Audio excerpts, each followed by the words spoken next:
India on Tuesday registered less than 100,000 daily coronavirus cases for the first time since April 1, bringing much needed relief in the brutal second wave of the pandemic.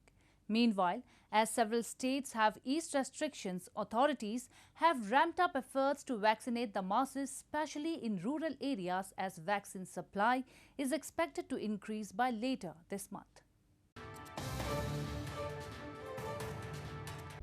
India on Tuesday reported a daily rise of 86,498 new coronavirus infections cases over the past 24 hours, the lowest in 66 days, taking the cases tally to 28.9 million with 351,309 deaths so far.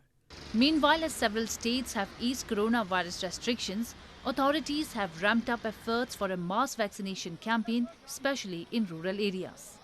Health workers could be seen going the extra mile, even crossing glacial waist-deep icy waters in a remote area in India's Jammu and Kashmir, where there are no bridges nearby to cross.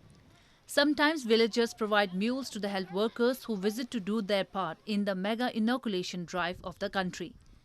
Indian Prime Minister Narendra Modi said in an address to the nation on Monday that the federal government would bear the cost of vaccinating all adults from June 21, in a major policy shift to rein in the second wave that has killed thousands. जब हमें पानी ज़्यादा होता है तो हमारे गांव के लोग हम इनको रिक्वेस्ट करते हैं और ये आ जाते हैं, लोग हमारी बहुत बड़ी हेल्प करते हैं, घोड़ों पे हमें सवार करके ले जाते हैं.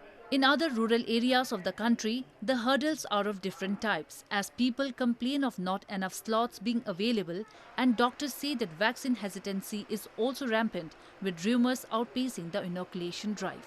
The vaccine supply is expected to increase by later this month, government officials have said. The inoculation drive is, however, a mammoth task in the vast country. So far, less than 5% of 950 million adult Indians have received the mandatory 2 vaccine doses.